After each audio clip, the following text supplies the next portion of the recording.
નમસ્કાર મિત્રો, એક શહેરમાં એક બહુ મોટા શેઠ રહેતા હતા. તેની પાસે ઘણી મિલકત હતી, ઘણી ફેક્ટરીનો માલિક હતો. અબજોપતિમાં એની ગણના થતી હતી. એક રાત અચાનક બહુ જ બેચેની જેવું લાગવા લાગ્યું. ડૉક્ટરને બોલાવ્યા. ડૉક્ટરે આવી અને બધું ચેકઅપ કર્યું, પણ તેમને કોઈ રોગ જેવું કંઈ હતું જ નહીં. એકદમ નોર્મલ. છતાં પણ શેઠની બેચેની વધતી જતી હતી. તેને સમજ નહોતી પડતી કે તે શું કરે. ઊંઘની ગોળી ખાધી, પણ ઊંઘનું નામો નિશાન નહીં. તેમની બેચેની ઓછી થવાનું નામ જ નહોતી લેતી. શેઠ રાતના 3 વાગ્યે ઘરના બગીચામાં ફરવા લાગ્યા. એટલે એમને લાગ્યું કે બહાર થોડું સારું લાગે છે, એટલે ઘરની બહાર રોડ ઉપર ચાલવા લાગ્યા. ચાલતા ચાલતા મનમાં હજારો વિચાર ચાલતા હતા. હવે ઘરથી પણ ઘણે દૂર નીકળી ગયા હતા. થોડો આરામ કરવા નજીક ચબૂતરા જેવું હતું, ત્યાં આરામ કરવા બેસી ગયા. એટલામાં એક કૂતરું આવ્યું. શેઠનું એક ચંપલ લઈને ભાગવા લાગ્યું. તે જોઈને શેઠ પણ તેનું બીજું ચંપલ હાથમાં લઈ અને કૂતરાની પાછળ પાછળ જવા લાગ્યા. અચાનક એક ઝૂંપડા પાસે આવીને કૂતરાએ ચંપલ મૂકી અને જતું રહ્યું.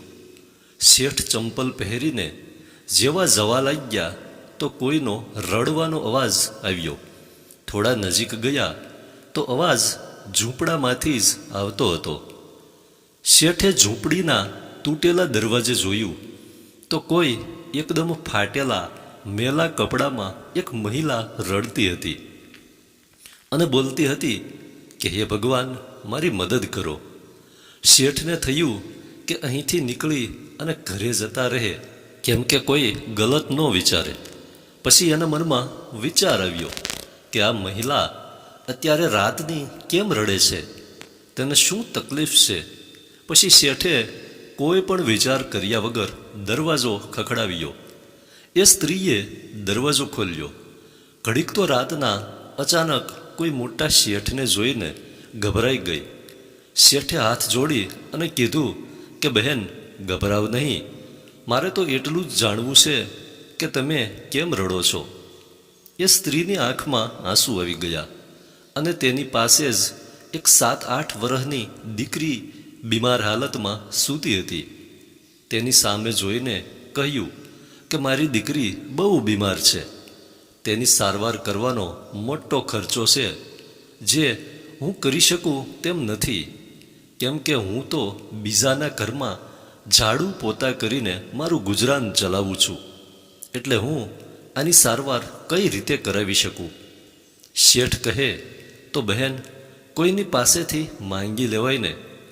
તે સ્ત્રી કહે, મેં બધા પાસે માંગીને જોઈ લીધું, પણ કોઈ મદદ કરવા તૈયાર જ નથી. શેઠ કહે તો શું આટલી રાતમાં આવી રીતે રડવાથી પૈસા મળી જશે? તે સ્ત્રી કહે, કાલ એક સંત અહીંથી નીકળ્યા હતા, તો મેં મારી સમસ્યા તેમને બતાવી. તો એમણે મને કહ્યું કે બેટા, સવારે 4 વાગ્યે ઉઠી અને ભગવાન પાસે પૈસા માંગજે, તેની પાસે રડતા રડતા મદદ માંગજે. ભગવાન બધાનું સાંભળે છે, તારો અવાજ પણ સાંભળી અને જરૂર મદદ કરશે. એટલે મારી પાસે બીજો કોઈ વિકલ્પ નહોતો, એટલે ભગવાન પાસે મદદ માંગતી હતી. આટલું કહેતા કહેતા તે સ્ત્રી રડવા લાગી. આટલું સાંભળી અને શેઠનું મન પીગળી ગયું. તુરત જ ફોન કરીને એમ્બ્યુલન્સ બોલાવી લીધી અને તે છોકરીને હોસ્પિટલમાં એડમિટ કરાવી દીધી. ડૉક્ટરે 1.5 લાખનો ખર્ચો બતાવ્યો. શેઠે તેની જવાબદારી લઈ લીધી, એટલે ડૉક્ટરે સારવાર ચાલુ કરી દીધી અને તે સ્ત્રીને પોતાના બંગલામાં નોકરી આપી. એક રહેવા માટે રૂમની પણ સગવડ કરી દીધી અને નાની દીકરીને ભણાવવાની જવાબદારી પણ લઈ લીધી. આ શેઠ કર્મપ્રધાન તો હતો, પણ નાસ્તિક હતો. પણ તેના મનમાં હવે હજારો સવાલ થતા હતા. એની બેચેની તો ત્યારે જ ખતમ થઈ ગઈ હતી જ્યારે શેઠે એમ્બ્યુલન્સ બોલાવી હતી. શેઠ એ જ વિચાર કરી રહ્યા હતા કે એવી તો કઈ તાકાત હશે કે મને તે સ્ત્રીની ઝૂંપડી સુધી ખેંચીને લઈ ગઈ.